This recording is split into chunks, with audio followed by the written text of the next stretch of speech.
fulfillment in life is a dead end. That's the argument my guest makes in his new book. And I've been thinking about it ever since I read it. Because here's the question underneath it. When was the last time your life felt like it actually meant something? Not was going well, not was productive, meant something. Bill Burnett co-wrote the #1 New York Times bestseller, Designing Your Life. Helped over 1 million people figure out what to do with their lives.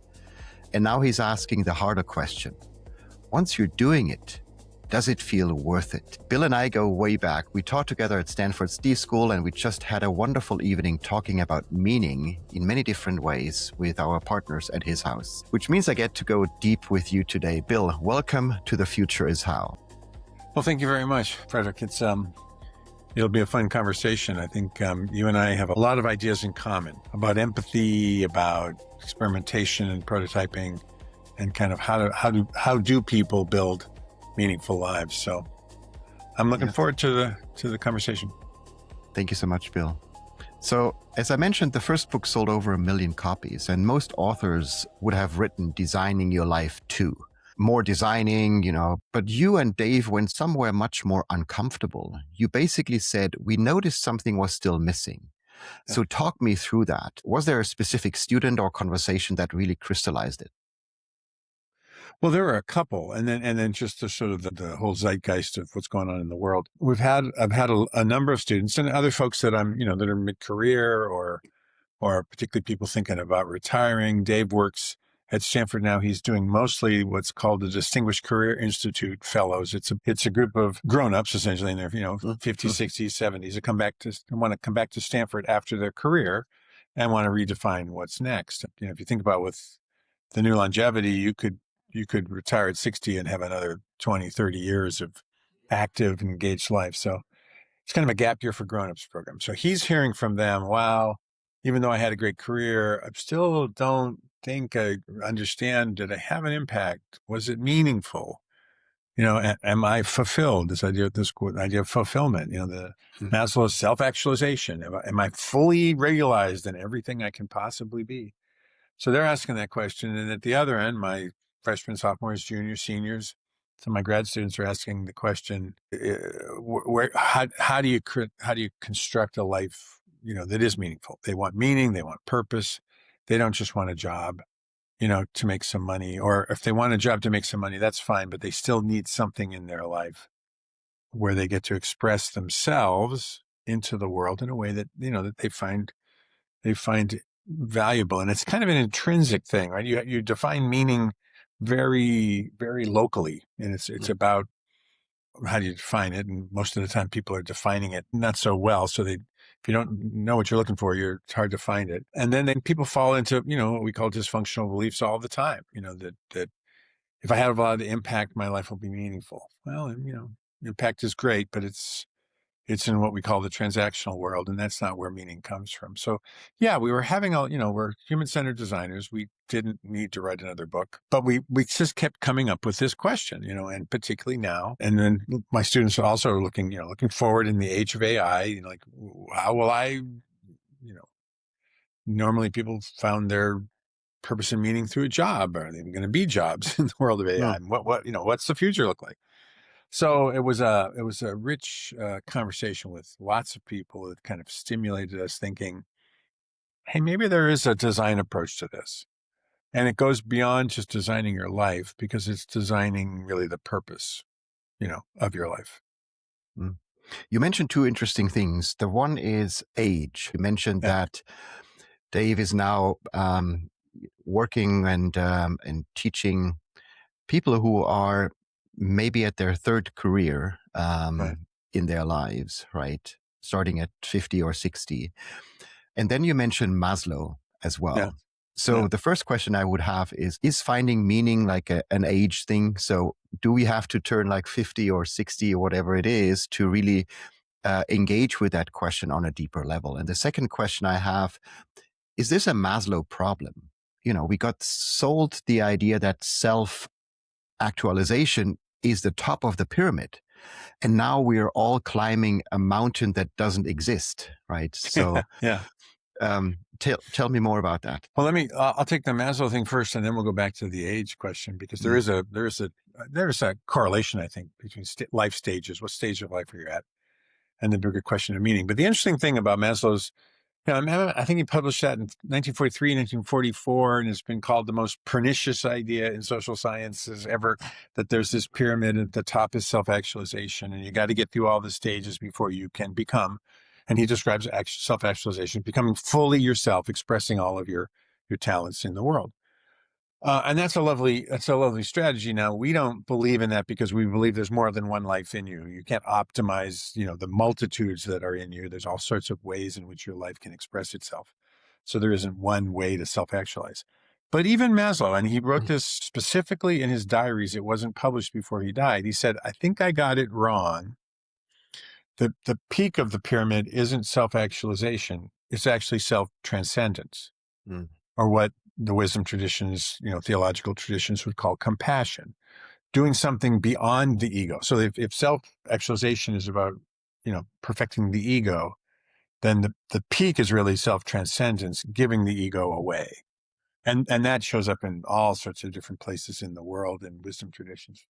And then he got that wrong too, because it's not hierarchical. You can be transcendent at any stage of life. You can be in a refugee camp in, Syria, and still believe in something transcendent, bigger than yourself, and experience meaningful, have a meaningful experience of life, even when you're still at the subsistence level. You're still forming the ego self. So, one, we think the reframe is it's about self-transcendence, and that this ability to transcend ourselves, either through a mystical experience, a religious experience, just a grounded personal experience. A beautiful sunset can be transcendent. The birth of my children and watching, these babies emerge was a transcendent experience. But there's lots to be gained by going beyond on the ego. So yes, you can try to perfect yourself and your skills, but remember, you do contain multitudes. And so there's a lot more in you than will ever be expressed in one life. And that's actually the good news, because that means you're not coming from scarcity. Oh, I've got to figure out how to maximize this one little thing I've got. No, you've got lots of things you can do. And what is the best version of me? The teacher version of me, the writer version of me, the grandfather version of me, the artist version of me, the guy who plays those guitars version of me. I mean, there's lots going on. So self-transcendence, is the reframe for the ego problem. And then in terms of life stages, people do, spend a lot of time in their 20s, 30s, and 40s kind of building themselves, building their career, building their ego self, the thing they identify with. I'm the vice president of something. I'm the founder of something. I'm the person who does these things. Maybe in my community, my church, my whatever it is. I'm a head of the Parent Teachers Association, whatever that is. And those are all transactional things. They're good. They're substantial. But transactions in the transaction world, and we posit, there's kind of two ways of looking at the world: the transaction world and the flow world. In the transaction world, it's all about getting stuff done, and the goal is to finish it and then move to the next thing. And so there's very little opportunity to experience a transcendent state or to experience a state of flow when you're only thinking in transactions. Mm. And that's why I think people, as they get later in their life and they've kind of are comfortable with what they've accomplished, they start to go, but wait a minute, there's got to be more. What's the bigger picture? So that has traditionally been what people call second half, or David Brooks, the New York Times columnist, wrote a book called Second Mountain. This idea of like, now I'm going to move into this next phase of life. There's also some research on the neuroscience of like intelligence, and in your first half of life, so through your 40s ish, it's all about essentially transactional intelligence, getting stuff done, remembering things, managing data. And the last half of your life, they call it fluid intelligence, where you're more involved in the gestalt of things, the context of things. You see the patterns in things. So it is a natural time in life to be thinking about more meaning and more purpose, because you're not that tied to your identity and your accomplishments anymore. But paradoxically, I also see in my young, Gen Z students, this is their number one question. Mm. I mean, they grew up through, a bunch of economic uncertainty and global uncertainty, and they're facing things like climate change and now the wars in the world. And so they're not like, oh, I just want to go get a job and work 40 hours a week and be the person, who just does the normal thing. They want their jobs and their lives to have meaning right up front. They're not waiting until they're 55 and contemplative. And their sense of that is quite strong. Like they're not willing to take the kinds of jobs that their peers would have taken in the past, just to be recognized as being on some path to accomplishment. It used to be the CS major, computer science major, is the largest major at Stanford, and it just dropped 15% this year, and I think it's going to drop another 50% in the next couple of years, because they were doing it because they thought it was prestigious and they would make a lot of money, and now they're realizing with AI and stuff there won't be that many positions there. So they're all looking for something, even at a very early age. And I think this is wonderful, right? This is their version of activism. In the 60s, we took over buildings and burned down, stuff to protest the war. And even when I was in school way back, in the 70s, we were protesting apartheid in Africa.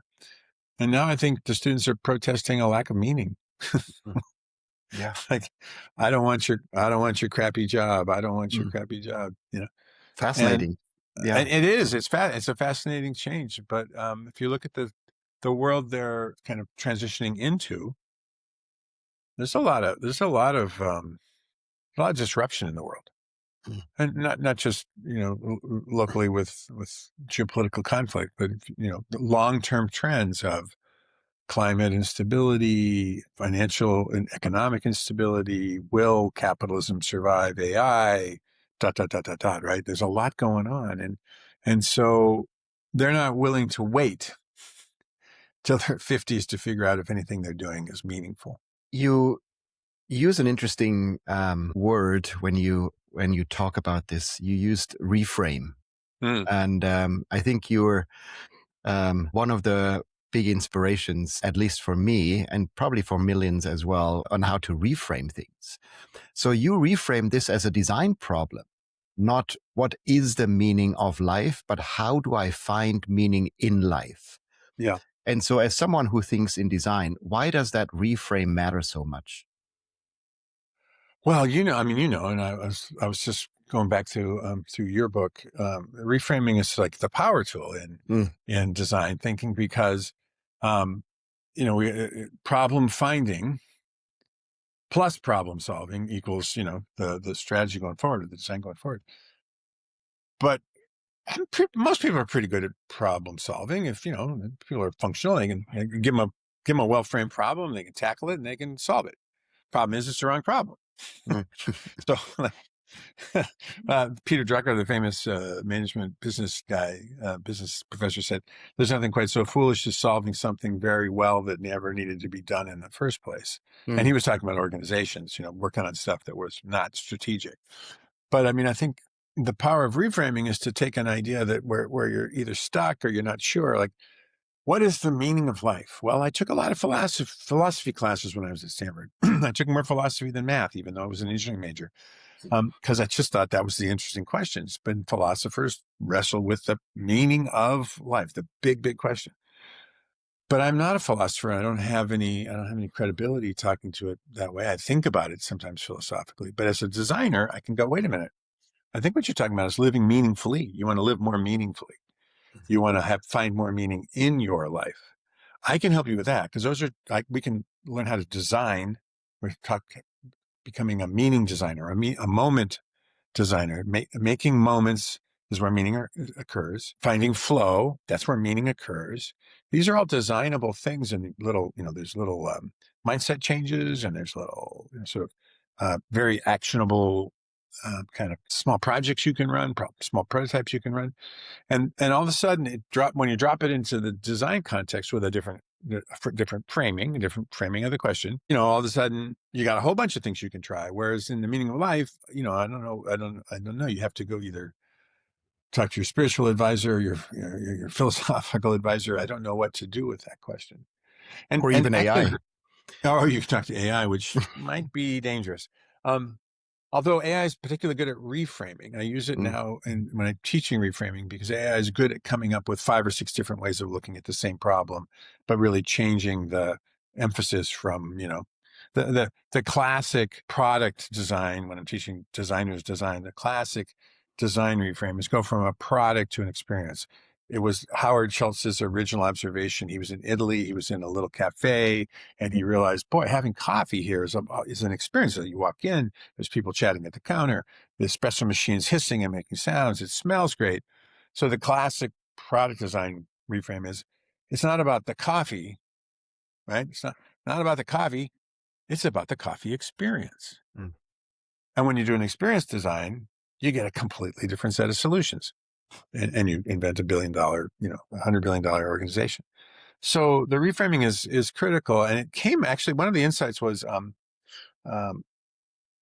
there's, Bill Moyers was interviewing Joseph Campbell for PBS a long time ago on a series called The Power of Myth. And Joseph Campbell was this mythology guy, wrote Hero with 1,000 Faces, and fascinating intellectual. And he asked Joseph Campbell, aren't these myths all about finding the meaning of life? And Campbell said, what? I don't think that's what people are really looking for. They may say that, but what they're really, really looking for is the rapture of being alive. Mm. Okay, rapture of being alive. Our newsletter is called Fully Alive by Design. What we're looking for is to activate our curiosity. Curiosity is the thing that drives our everything forward. We're looking to activate our empathy. What do I want out of the world? That's fine, but what does the world need? What can I do in the world that can activate the things that I love? And when you start thinking about it that way, from the designer's point of view, you find all sorts of ways to design meaning. Fascinating. So let's build the framework, actually, Okay. that you introduced. So wonder, coherence, flow, and community. Yeah. Let's start with wonder, because it feels both obvious and radical at the same time. So what do Yeah. you mean by it? And why does it need to be designed? Yeah. Well, if you, is one of the new mindsets in the new book is radical acceptance. Like, let's start in reality. Design has to start in reality. I can't start in some world, of the way I want it to be. And what is it? The Buddhists would say, here's reality. Here's the way you wish it was. And the gap is called suffering. Mm. It's like, let's just start with the way the world is. And then let's be available to what's around us. And when you do those two mindset shifts, you realize, oh my God, this world is full of wonder and awe. It's full of amazing things. And so we created a little formula, because curiosity, I think, is really important. It's still an important mindset.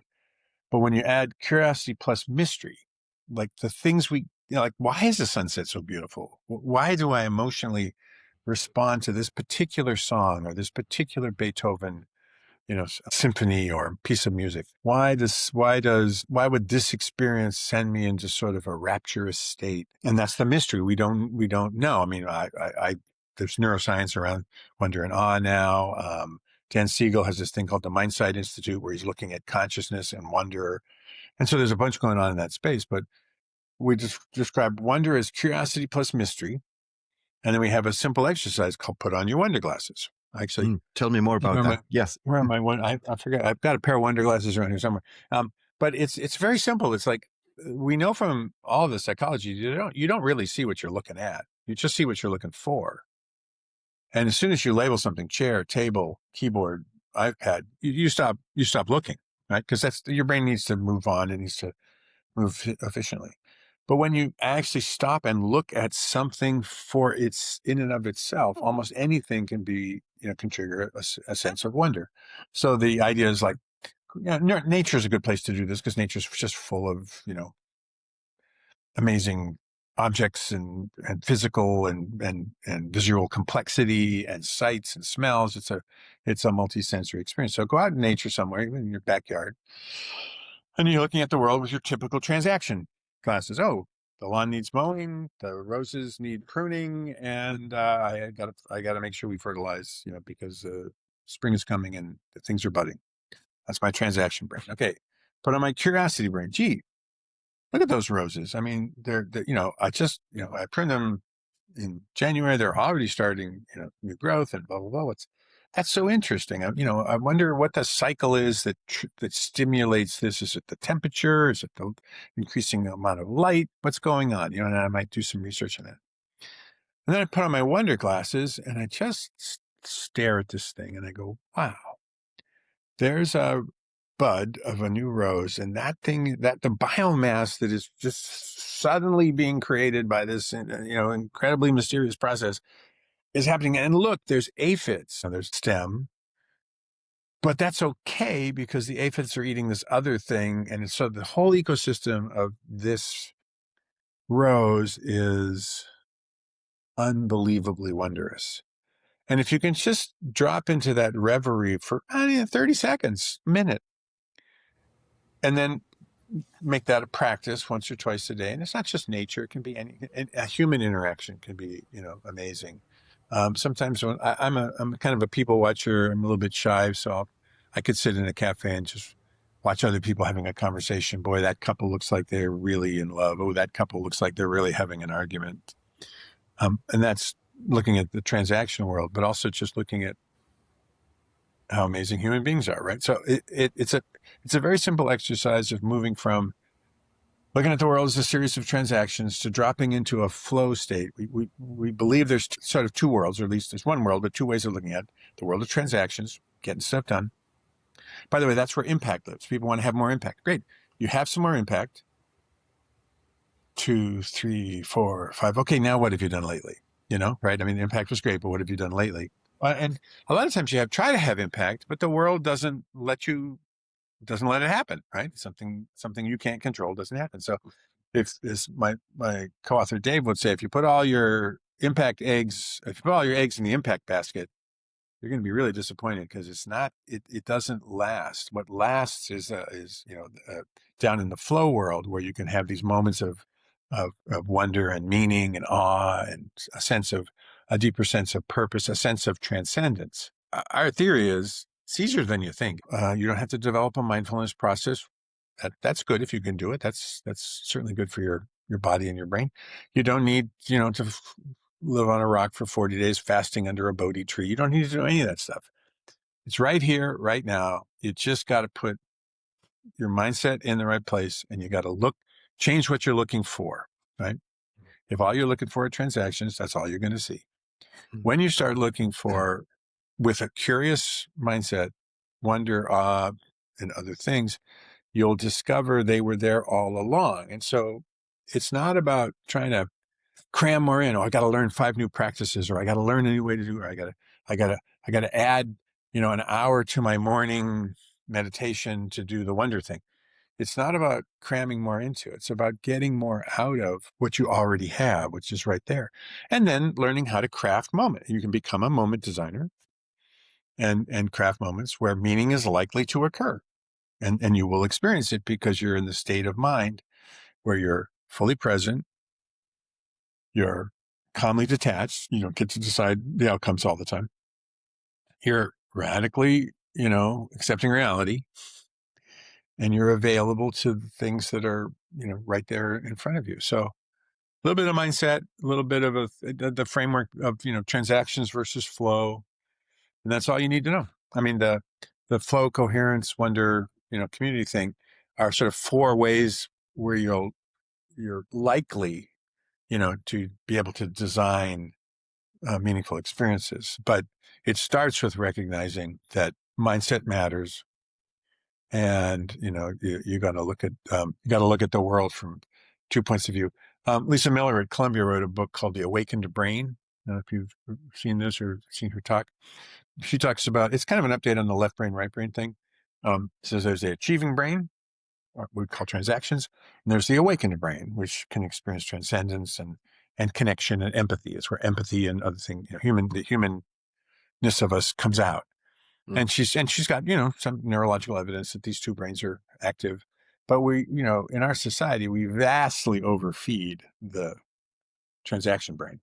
We do, absolutely. And we starve awakened brain, the flow brain. And I think one of the reasons you and I understand this so well is that when you're a designer by training and by profession and by, and you've developed some expertise in this as you have, it's like, well, of course, empathy is important. Of course, you would start with curiosity and understanding the problem before you start. Of course, problem finding is more important than problem solving. Mm. So we know this works. I wasn't at Apple when they designed the iPhone, but I was there when we did the first laptops. And same thing, when you're building something that's never been done before, you have to build a lot of prototypes, try a lot of things, engage your curiosity, test with people, be in the world, radical collaboration. So all this stuff from design that we know so well just makes so much more sense when you apply it to lives and to our lived and felt experience. We are a experience design. Our whole life is an experience design. And then I really was passionate about bringing those tools to people who'd never heard of it, never heard of design, or had never practiced it. Because once you learn it, wow, the world is there's a lot of problems and strife and we're not Pollyanna here. We're not saying, oh, design will make everything better. You still have to deal with all the hard stuff, but you deal with it with a sense of abundance and creativity rather than a sense of fear and scarcity. And I love the Wonder Glasses. It's just a great reminder to what Anais Nin, a famous writer, once said: we don't see the world as it is, we see the world as we are. And I think that truly describes it, right? Yeah. We always think that's what we're looking at is reality, but we're looking at it in ways that describes us through our values, through our experiences, and so forth. So I want to dive a little bit more deeper into community, because you talk about community in a way that it's just not just connection, but community that actively shapes you. So we are also living through a loneliness epidemic, and we talked briefly before the show about that. Is that fundamentally a meaning crisis in disguise? I think, actually, I hadn't thought of it that way, but you could certainly describe it that way. I'll go way back to my grandparents, just a couple generations ago. My grandfather, grandmother, they grew up in Germany in the early part of the 1900s. My grandfather and grandmother married, and then in 1933, my grandfather got the family out of Germany and they came to America. Classic immigrant story. Now, 33 is a critical date because that was the year Hitler was elected. You could say that maybe it was his Trump moment. He didn't think that was going to go so well, so he got the family out of Germany. And he came to America with nothing. In his sixth grade education, my grandmother, neither of them spoke English. It was a very classic immigrant story. Worked hard, put a roof over their head, never went to work thinking it was going to be meaningful. Took any job you could take, to make it work. But in those days, people had communities. There was an expat community of Germans that got together. There's still a big German American hall down in San Jose that has the traditional events. They have Oktoberfest and other things. He had his family in the area, and importantly, he had his church community, his religious community, his faith community. Almost all of those things, are fractured now. And many people still have faith communities, and that's wonderful. But my young students really don't have a lot of experience with being in communities that support them. And so that's part of the loneliness. And just having, 1,000 followers on Instagram isn't really a community. If anything, it's almost an anti-community. It's a burden, to keep some facade up that you're part of something that isn't really who you are. So we see this as a big crisis and a big opportunity. And then Dave has been teaching primarily with the DCI fellows, with the people who come back to Stanford after a career, and they have a gap year for grownups, essentially, where they can take classes at Stanford to kind of reimagine the next 20, 30 years of their lives. And we create communities in that group, and we develop sort of a methodology for what we call a formative community. So you can get together and have a good time. The bowling league, the golf league, the mahjong group that gets together. They're playing games, having a good time, very social, very important, because that helps build the fabric, right, of society. You can also be in a community to try to get stuff done. You can be on the PTA. You can you can join a group that's organizing, protests against Tesla. A bunch of my friends are in those groups, and feels purposeful, and you're all pulling together for a common cause. But a formative community is quite different because it's not about content. It's not about the PTA or Mahjong or something. It's about intent. We intend to get together, and our goal is to help each other become the person we want to become, transcend our ego and become the person we want to become. So we start with a focal question. My focal question might be, how do I manage the transition from being in a role at work to being in my soul as a retired person? How might I manage the transition from role to soul? So we get together, and everybody has something they're working on, and our goal is to support you, Frederick, in your path and your goal, and to help you find and refine your focal question, and then for you to design into that question, and us to support your prototyping, your research, your results. It's just true. You can't hear yourself by yourself. You need to be in a group of people who can hear you and reflect back to you what it is you're saying, not to give you advice, but to simply help you on your path. So we propose in the book this idea of formative communities. We're actually thinking we will probably start some of these because we think people really want to be in these communities. We've seen how transformational it is for the DCI fellows, for my students who get together in communities to support each other. Scott Galloway, the guy from NYU, this podcaster and big deal, he's got a phrase I love: "You can't read the label from inside the bottle." Mm. And we're all inside the bottle. So without communities to reflect back to us what we're doing, it's hard to make progress. So whether you want to call it radical collaboration or formative communities, I'll tell you, one of the exercises in the class and in the books is the compass exercise, where you write your worldview and your life view. Here's what happens. You write a life view, and you've thought about it a lot. And then we say, now we're going to put you in a group of 3, and the other 2 people, you listen generatively, listen for opportunity. You're not critiquing. You're not doing anything other than saying, tell me more, and reinforcing when the person sounded authentic. Okay. So a person's reading his life view, and just reading it aloud to other people, you suddenly go, oh, wait a minute. I really believe this. Or, oh, wait a minute.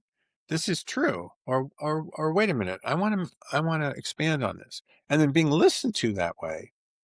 You can't hear yourself by yourself. Someone needs to listen to your truth in order for you to actually, I don't know, not believe it, but to drop into a different sense of owning it. You got to put it out there in order to claim it, and then you get all this feedback from people who help you, find things. So that's we really think. It is what would happen naturally in a spiritual community, or I'm in a men's group. I've been in a men's group for 35 years, since the birth of my son. And it's a formative community. It's all men trying to help each other become better fathers, better husbands, better men in the world. And that's what we talk about. We don't talk about the weather. We don't talk about, doing any, get stuff. Well, some of them talk about, going to protests outside of Tesla, but it was one of the needs we heard before we wrote the book, is that, wow, I just don't have any place to go where I can talk about the journey I'm on. I need a safe place. I need people who are on the journey, to go with me. And I don't know how to make that happen. So we had this example from Stanford, the class we run for the fellows that are mature stage of life. And we thought, okay, this is the model, because almost everything we put in the books we've tried at school. We've prototyped it and built it out at school. So here's a tension that comes up for me. I think all 4 pillars that you're describing in the book, and you just alluded to right now, seem to require slowing down. But most people's lives are optimized for speed nowadays. So Yeah. how do you design a meaningful life inside a world that's actively hostile to slowness? Yeah. And a world where all the apps are stealing your attention. Exactly. And we And, can also and bring in AI as a, what's the role of AI in finding meaning in yeah, life? I think you're right. It is about slowing down, but I think it's slowing down in a slightly different way. The moment you and I are having right now, we're talking. There's all the stuff that's happened in the past. This morning, I had 5 other things to do, blah, blah, blah. I'm sure you did too. But we could be thinking about all the things that are going to happen the rest of the day. I got to get in a car. I got to get down to Stanford for some meetings, blah, blah, blah. So there's all this stuff that's happening in time. And we all live very busy lives. But when we drop into this moment, our conversation, or we drop into a moment of wonder or awe, we're actually in a timeless place, because now that little fraction of a thing that's not the past and not the future, the now, is in fact infinite. It's a timeless, infinite place. So I live a pretty busy life. I got, school and classes and books and advisees and stuff to do. But when I pay attention to looking for some moments of wonder, connection, empathy, I experience these timeless moments inside my linear time. You've had this experience. People experience it when they're meditating. It's a 15-minute meditation, but when you're actually in the now, it's an infinite amount of time. So, one of my favorite Zen expressions is, if you can't find enlightenment right where you are, where do you expect to find it? Over there? Mm. Right? Yeah, No, it's right here, beautiful. and it's right now.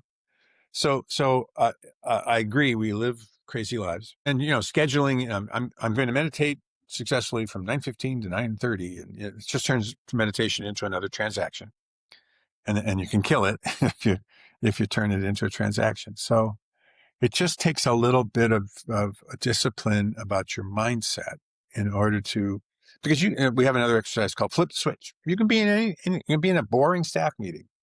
You can be in the worst, boringest budget meeting you ever had at Google. And I'm sure you had some. Mhm. Um, and it's all transactions. Who's going to do this? Who's going to do that? What are the action items? Blah, blah, blah, blah. But you can flip the switch and start to notice the humans in the room, and activate your empathy and start to understand why somebody might be really stressed, or why they feel like they're coming from scarcity and they don't see what's available. So you can interject timeless moments in this continuum that make it feel like you've got plenty of time. And then, you'll drop back into, yep, got to get in the car, got to get down the peninsula. I hope there's not a lot of traffic. And, you have to be in both worlds. But we're so over in the pressure of time, the pressure of the schedule is all in the transactions world. And you're giving yourself no time at all to be in the flow world or the awakened brain. Practice that. I mean, you've run innovation workshops and stuff, and everyone wants out of the box thinking. Mm. And I tell them, guess what, guys? There's no out of the box. Your brain's a box. It schematizes information. It doesn't see what it's looking at. It sees what it's looking for. What I can help you with is I can make your box bigger, Mm. and I can say, you want to look for something different? Let's look over here. Mm. So all I'm doing is moving your box around. But boy, it changes everything when you invest some time in just having a whole brain instead of just half a brain, which is Yeah. transaction based. And by the way, I was just looking this up. 60% of your prefrontal cortex is a visual processor. It speaks only in pictures. It doesn't talk to the talking brain. So, that's why the first class in our design project, our design major, is called visual thinking. Mm. Because once you activate your ability to think in pictures and to make pictures part of your problem solving vocabulary, all of a sudden another 50% of your problem solving ability is online. So just, I got to I got a to-do list probably as long as everybody else's. I'm sure there's people that are even more stressed than me. And I get stressed when I can't, get everything done. The goal of a to-do list is to cross stuff off, to be done. The goal of living a meaningful life is to be in the infinite moment for as long as it takes to experience the joy and wonder. And that was Dave introduced this idea in the book called the scandal of particularity, which is a theological concept. And I was a little worried people would think it was a little weird, but all it is saying that, look, you can't experience infinite love, infinite beauty, infinite truth, infinite justice. You experience it in moments that can be understood by the finite human brain. The beautiful sunset, the moment of, empathy and resolution of with a human being. Those are where we experience the infinite in these moments in these particular moments. And so when you activate both sides of your brain and you're as comfortable in the sort of creative awakened part of your experience as you are with the transaction part, your mindset changes and you see things differently and there's more opportunities. Yeah. You show up differently and then people see that and they intuitively realize something else is going on here. And then you have some really interesting conversations with folks. Fascinating. Yeah. So let's actually play with time a little bit. I have a section here that I call Fast Future, where we do a couple of rapid fire provocations maybe for you. Okay. So short answers, big ideas. Ready? Okay. I'll try to do short. Fantastic. In 10 years, will more people be living meaningful lives or fewer? I'm hopeful for more because I think the AI transformation is all about automating the transaction world, which should leave us more time to be in the creative world. I think 10 years from now, the number one major at Stanford is poetry, not computer science, because everyone has a poet inside them. Love it. AI can now write your goals, map your values, and tell you what career fits your personality. Is that a gift or a trap? It's a trap.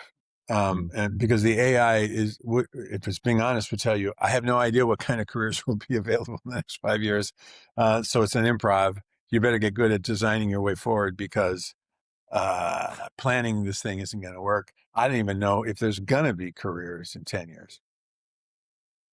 What's the one thing most people think will make them happy that actually won't?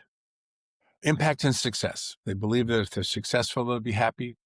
Tons of research says that's not true. They believe if they have a big impact, they'll be happy. And impact will be satisfying. It will be great, but it only lasts for a little bit of time. It's not the basis of meaning. It's just another way to transactionalize meaning. So designing your life changed a lot of lives. Did it change yours? Yes, actually it did because, I had been unconsciously just being a designer and just lived this way and found jobs this way and everything else. When we actually made it a class, I learned, could name what the processes were. And then working with thousands of students, I realized, okay, wait a minute, this is good. And Dave and I made the commitment. We will do every exercise before we assign it to the students because we need to understand the felt experience of writing a life view or doing an odyssey or whatever. So that's true. And it was interesting. I was a little cautious about calling the book How to Live a Meaningful Life because that's a pretty arrogant statement that I know how to live a meaningful life. But I think we got it down to things that were practical. The more I live into the book I wrote, the more I find that it works. It kind of works. I mean, I was doing it, but now I'm really doing it. So what's the most common mistake people make when they try to design their lives? They fall into the sort of engineering trap of one perfect life, and I need to engineer it and optimize it. I'm going to hack my way to the optimum life, when in fact, and all the data would say, and even your own personal experience would say, there's more than one life in you. There's more than one way forward. So in search of the perfect optimized life, they give up on the many, many good lives that are possible, and they don't see them.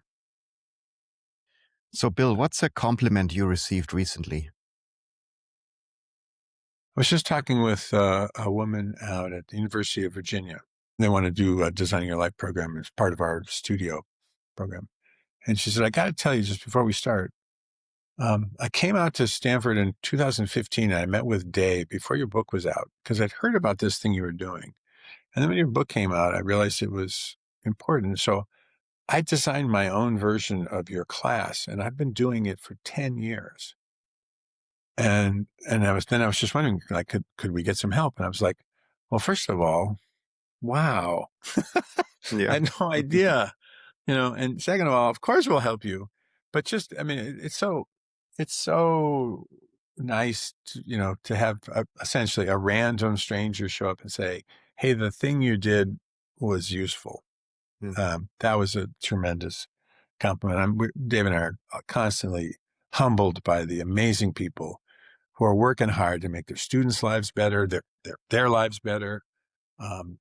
Yeah, people, sometimes come up and this the funniest situation. People come up to me somewhere, book thing or something at Stanford. They'll say, "Hey, read your book and it changed my life."